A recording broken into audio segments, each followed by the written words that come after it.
happening, I know, right? But I don't know how long there's gonna be that work session. Yeah, you guys happy there? Trying to replace this. Yeah. I'm working on it today. Yeah, I guess that's. Are you gonna be getting? No, you're good. Yeah. You put it on the budget. I switched it to- No, it's fine. It's all right. I don't know about that. And I'm on the end.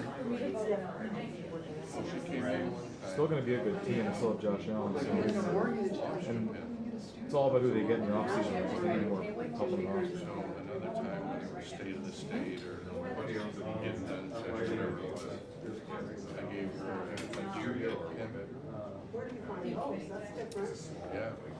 And I said, well, you can't spend all your time at the coast. So that shit came down. Shake your hand. It's been too long. No, that's very fun. Oh, okay. I'd like to break it Still, up. that's like, not, On the way out, it's like right around the it goes good with that. So next time she came in, she very great, but well, she never informed me or anything, she thanked me. So the next time she came in, she came in Thursday. I got one. yeah, when we were working on it, had a nice, we were down in Hartsville, we were down in Sherman, but it was a really nice building, the landlord was great, and it was like a 2-bedroom. And I just ran out of ideas. Did you ever admit one? Oh my God, it was only 12 months. And it's just, it's beautiful. It was all of We it. gave her a hint for whatever, and she gave me one back or something like Every that. Christmas we do this, I just told you. baskets of like cheeses and like chocolates, and he's like, leave it there. Maybe you'll have to We give were her there for like 2 years. And we're like, can you imagine any landlords doing that now? A deer head pin and an American flag. Yeah, just have your little handies out so they don't get too excited. With her reaction. Here, I'm closer than anything. Yeah. Oh. No, I mean, this is like a big. And I did tell Doug, I said, if you guys need like big events or anything, I'd like to be included. To know about it, hopefully and attend them. Because I mean, there's a lot of people out there that I've heard, yeah, but okay, yeah, no, I don't follow that closely, but I believe you. There's like a bunch of you ever, does he ever reach out to you? Chuck Jones. And if there's Chuck's once been a over. week. Right, it's like the Okay, so, oh, okay. I remember him from, he lived, he was good friends with my sister. canned foods. Harvest Lane, across from each other, they used to babysit. In fact, I remember, Lieutenant Johnston, police state release. That's Bill and Shirley, Mason and Michael, they had 2 sons. And so I met Michael when I was over Dave Hagan one time. And I said, "Did you hear this?" He said he was from Prescott. I said, I said, "You're Bill and Shirley?" She was like, "Yeah." I said, "I used to babysit." Because I used to babysit Chuck and Jackie. Yeah. Jason Johnson, who now is like the University of Maine, quarry. So I used to babysit Jolene. She has, she's like cheerleading. See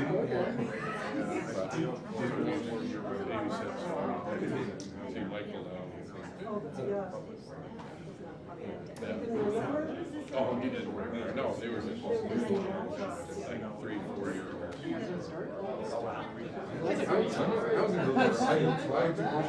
Yeah, no, that's a great story. So I think like people in our community, There's a lot of people I was some of the folks who recognized. grew up there, their You know, generational, that stop me they're not and getting say, schools "Hey, anymore. what's And they're just like adamant about it. I was 170 pounds. Tax dollars to the schools, because we're part of the Greeley School District. Yeah, I was Buildings, When I was yeah. We're probably give our town some holidays. I was just fine.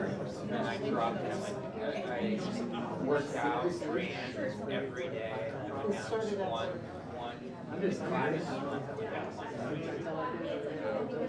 my mother started getting worried. I tease him because I got on the scales and the doctor says, like this on the scales that goes 305. Give me your new Xbox. Yeah, give me 6'3", what are you, 6'5"? That's how old I am. I don't look up to him. I hang out with you too. Always looking down. I got my cousins that are like, you know, every time we get our picture taken, I have to go like this. So it doesn't look like I'm like sitting there with my nephew or something. My wife is we're the smallest number. Her mother and her father are 6'3", her mother's 6'. About my height. My sister's young baby, so my wife's 6'. So yeah.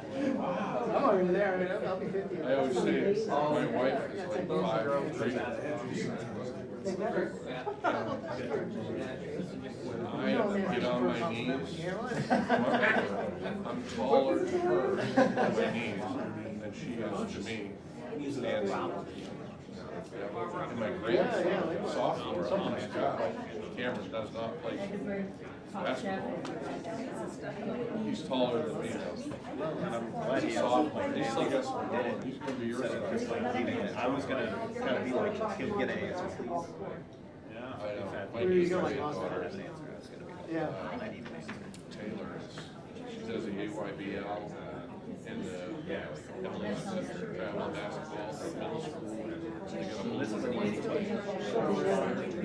but I always said, you know, of those 8th graders, a lot of talent coming into high school. All high school has a girls' team, there's a JV and a varsity. So, you know, I mean, there's a lot of talent coming out of 8th grade. Those freshmen. Control up here, so, yeah. Funny,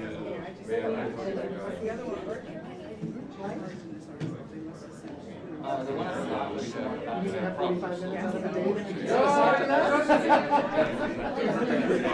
This is like a voicemail. I'm sorry, Scott, I'm talking. Can you send me this is like the journalistic conversation.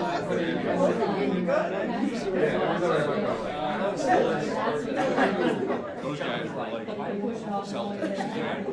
Because I remember watching. Yeah, we're the 6th grade, 7th grade basketball games. That was when it was, you know, they had the band, every game, had the flag and drill. It was like college in the day, back in those days.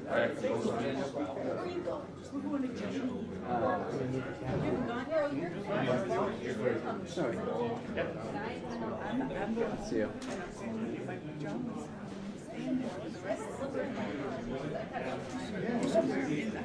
my in-laws. All my brothers about my height. My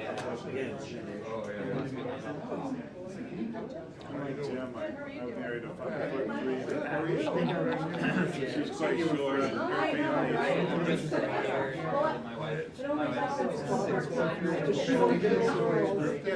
Nobody.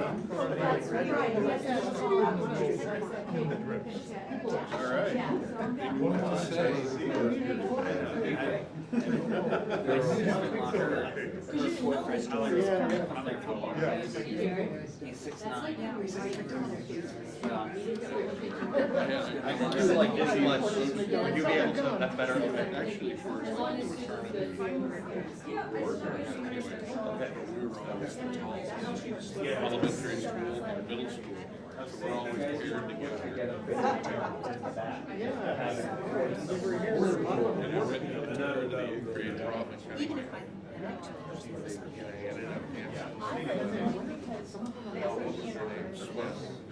She was a teacher, lived on Dudley.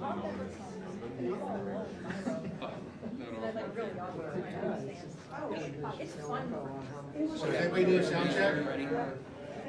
Yeah. All right. Substitute for English or something, I can't. Testing. Here, it is. Go to the office. Welcome to the Portland Just State up Day from of the Chuck, Maine to the State right, to the left, right across from Somerson's. They had the deck book Cold, collapse. snowy day. Remember in the party? It could be worse. It could still be snowing, right? There we go. Yeah. Testing 1, 2, 3. Testing 1, 2, 3. All right. Hopefully you guys start. Because I know who the likely source is.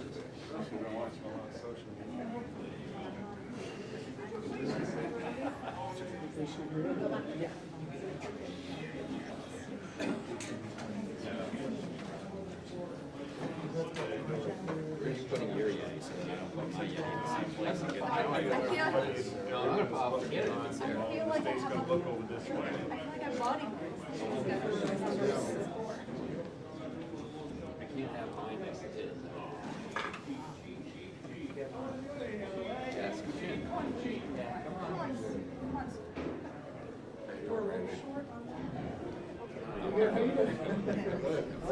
I wanted to see a smile on your face. Oh, I'm always. The last couple, no, you look like you've been good. Well, no, Didn't yeah, usually, as soon as I step out that door, I start smiling. The beard, I'm in uncharted territory with the beard. It's staying until the Super Bowl's over, just. Yeah, you don't want to mess Oh, with that's why. Yeah. There's magic in that. So, Yeah. I might come back with a totally different look after the Super Bowl, That could be a but, story. At least it's warm, right? it feels so glorious, doesn't it? Yeah, I miss mine. It does, it feels so glorious. Is everybody here? Go ahead. Yeah. Yep, okay. So I guess we can get started. I'm Representative Billy Bob Falkenham, the leader of the House Republicans. Welcome to today's legislative press conference. We are here today ahead of the governor's State of the State address. And so what I'm going to talk about is 7 years of accomplishments. 7 years of accomplishments by the governor. I have a list here. So what has she accomplished? A budget that went from $7 billion to $13 billion, almost doubled. She's still got a year left, we might get there. The highest increase in electric rates in the country, and with that, we have a $220 million a year of ratepayer money going to the solar scammers. We're in the top 5 in the country for property taxes. Our healthcare system is collapsing.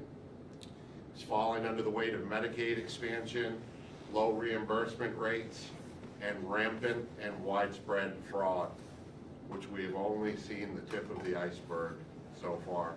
Much more is going to be coming out on that, I'm certain of it.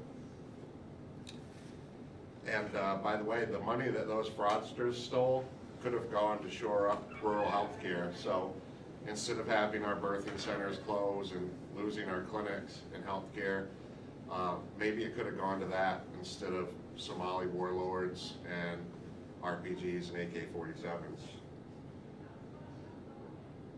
Crazy, but it's true. We know that's where some of this money went.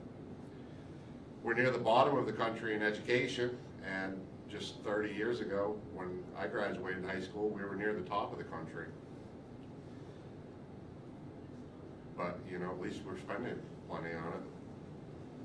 And at least we're leading the way in illegal Chinese marijuana grows.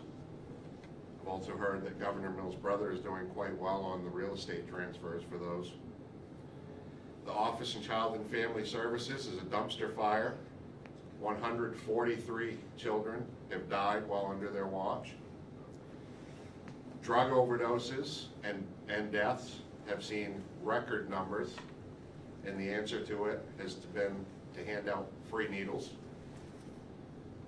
Interesting that they have chosen to use free needles as a way to curb the overdose epidemic, but when it comes to cigarettes, the way to curb that was to increase the tax by about 50. Tell me if you can understand the logic there. Long story short, The accomplishments of these last 7 years have been that Maine has become unaffordable. Mainers are at the breaking point. Maine's biggest export should be lobsters, blueberries, potatoes, and lumber, not our young people. And we can choose a new path, but we need new leadership. And I believe that's coming, but it's not now. That is certainly not the state of the state now. The state of the state now is a abysmal failure. I'm going to bring up Senator Stewart to give his thoughts on it. Thank you, Representative. Trey Stewart, Republican leader in the state Senate. I'm not going to be very long today. You're going to have an opportunity to hear our thoughts on the vision for the state, both how we got here and where we're going in our response later tonight, as well as an opportunity to engage with us with some questions after the speech from the governor tonight. And I think we'll have a better handle. Of course, we don't know what she's going to say. We can only presume what she's going to say. I presume if past is any indication as to where we're heading with this speech based on our last ones, it's going to be yet another spending spree. Yet another litany list of different programs that she'll plan to expand or create new ones, or just all kinds of different ways to spend your money. So she's very good at that, as we have learned in the last 7 years. However, she's very bad at getting it back to you once the state has overtaxed you. I will just say on that point that based on the news just last week, that we're going to be engaged, or the feds have engaged the state to claw back tens of millions of dollars already with our Medicaid program. So I suspect that that probably put a little wrinkle in her speech tonight, because she now has less cash to be able to go spend in her upcoming supplemental budget. I think that problem is going to get worse. I think you're going to see, as my colleague mentioned a second ago, that being just the tip of the iceberg. I think you are going to see these clawbacks start to become a more regular and routine thing across various gamuts within the Medicaid system.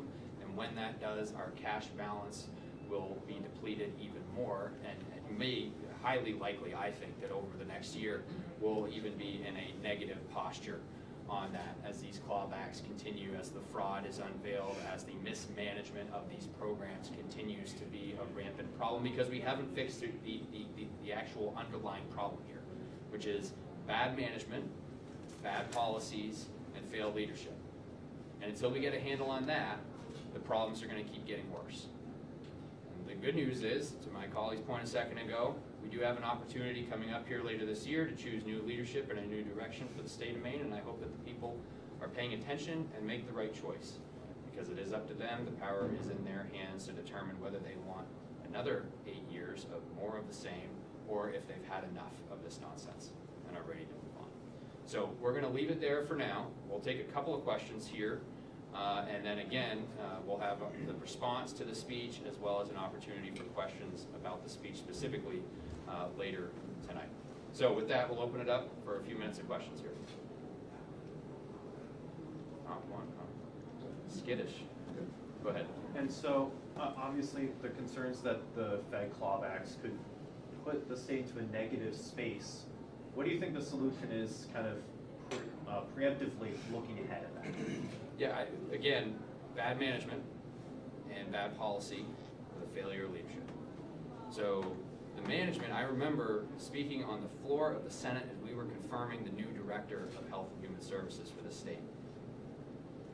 Cautiously optimistic that we might see something different out of her, but that has unfortunately not proved to be true.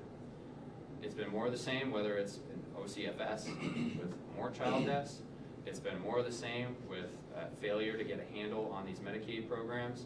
And I don't know whether it's an issue with the organizational structure, whether the deputies there are the ones that are failing and it's not getting up to a position of leadership. But regardless, if you're in control, if you're in charge of this department, get a handle on what's happening.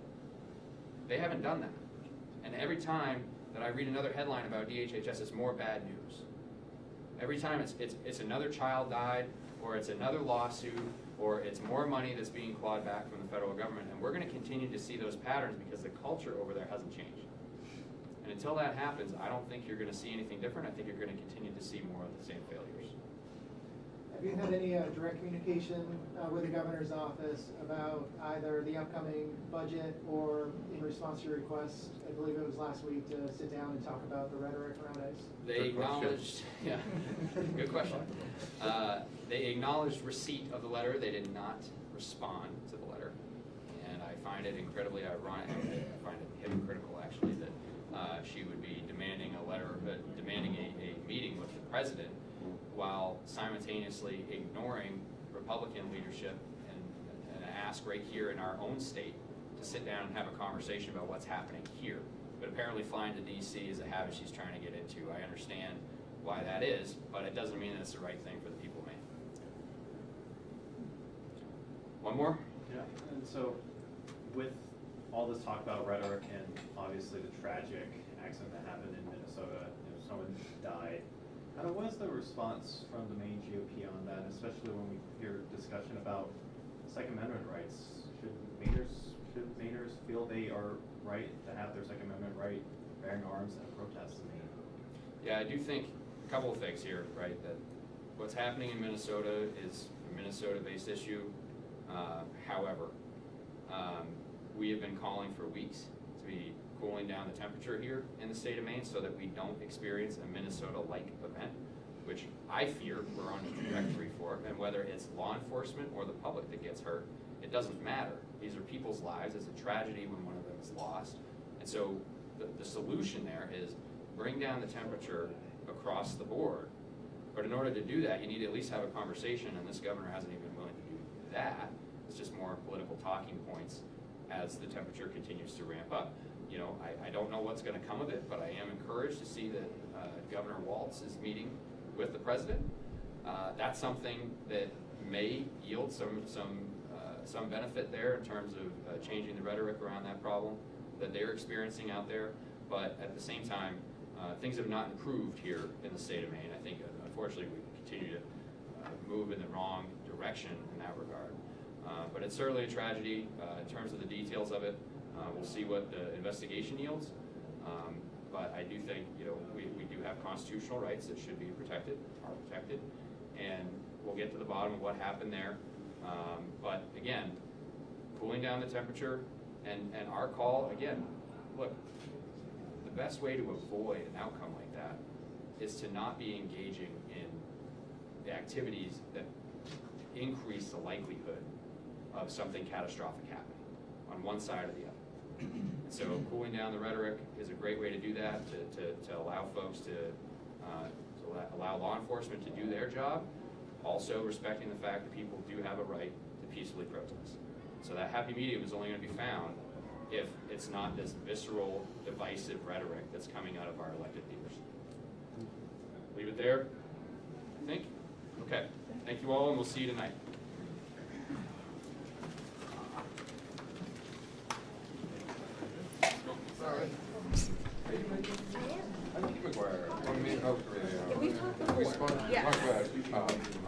I'm sure. My favorite. Just wanted to Back up and we're going to the hearing. Should be down the hall. We held it all together. He took everything I had. I saw you answer.